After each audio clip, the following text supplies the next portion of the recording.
Frankly, I mistakenly used an inappropriate and insensitive reference to the Holocaust, for which, frankly, there is no comparison. And for that, I apologize. It was a mistake to do that. The White House press secretary offering an apology tonight after comparing Syria's leader to Adolf Hitler. This comes after calls from lawmakers that Sean Spicer be fired. Our D.C. bureau chief, Ross Palumbo, has more on that and more from the White House tonight. Janine Calvin, after many controversial moments already here at the White House, this is the very first time we've seen Sean Spicer apologize like this. He was sincere and remorseful.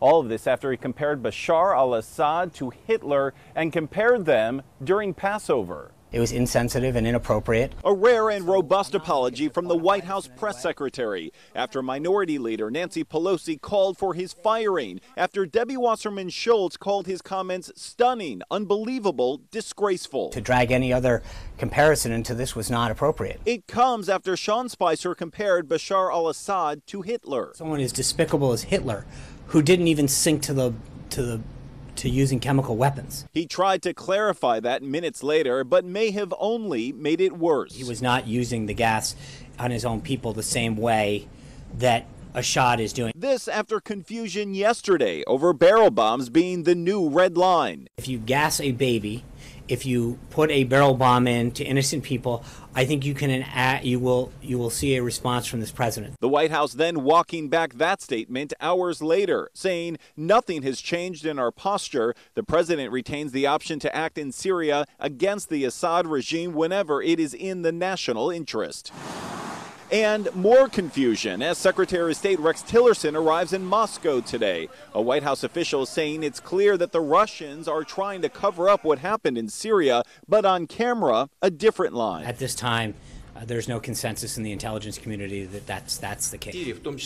Tillerson arriving hours after Vladimir Putin suggested the U.S. would strike Syria again over claims of chemical weapons from U.S. intelligence that have been wrong in the past, like in Iraq in 2003. But the defense secretary today standing firm. It was very clear that the Assad regime planned it, orchestrated it, and executed it. Meanwhile, as a U.S. Navy strike group heads towards the Korean Peninsula, Russia ally North Korea threatening, quote, a nuclear fire of justice. There's no evidence that North Korea has that capability at this time. The president tweeting, North Korea is looking for trouble. If China decides to help, that would be great. If not, we will solve the problem without them. USA. Back to those Spicer comments right now. Sean Spicer again did apologize, but he would not say what the president's feelings were on all of this. Debbie Wasserman Schultz out tonight saying the apology did not go far enough, and Democrats saying that this demonstrates an ongoing problem with anti-Semitism in the Trump administration. For now, that's the very latest at the White House. I'm Ross Palumbo, Local 10 News.